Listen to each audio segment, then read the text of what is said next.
YouTube, it's your boy Steve from the Valley Garage, and today we're doing a how-to video on how to take off your front wheel.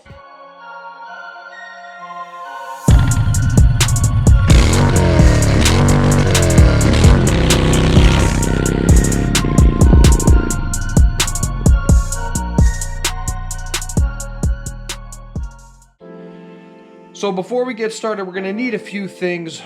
One, a 22mm socket. Two, a 19mm socket. And a 6mm hex head is all you need in order to take off the front wheel. Why would you take the front wheel off? Well, I got a pop tire on my rear wheel, and now's a good time to put the new set on. So this is a great opportunity for you to learn how to take off your front wheel if you don't know how. All right, so first things first, we've got some hex heads on the back side. They're called pinch bolts. And the pinch bolts are two on this side and two identical on the other. So what we want to do first is we want to loosen these up. They're small, so they don't take much. Side note, for me, I have a 22mm, but you're gonna need something along that size. So if you got a large rail of large sockets, that's what you're gonna want to use. What's neat about the bike itself is you don't even have to touch the brakes because you can slip the rotor right through when we take it off. So now that we have our four pinch bolts undone, what we want to do is undo the axle. For me, it's a 22 and a 19mm.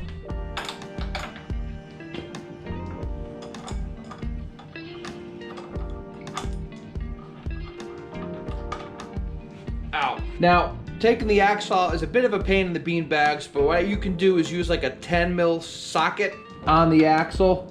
Just give a couple love taps. Approximately 10 hours later.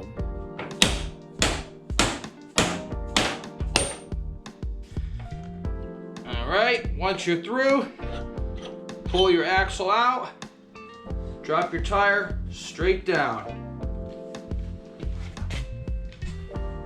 Obviously, you're gonna need a bike jack to do this.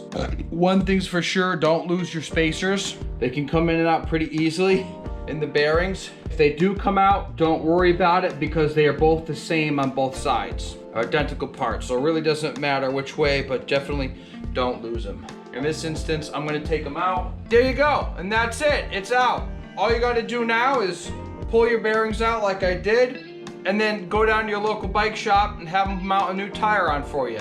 Can you do it yourself? Sure, but from right now, by my shop, when you buy a set of tires, they have free mount and balance. So I might as well utilize that and take them down myself. You save a lot of money rather than bringing the bike down and then they got to take the wheels off for you. But if you got a bike stand, you can save a substantial amount of money by doing it this way. Once you get back from the shop, all you got to do is put your axle spacers back in.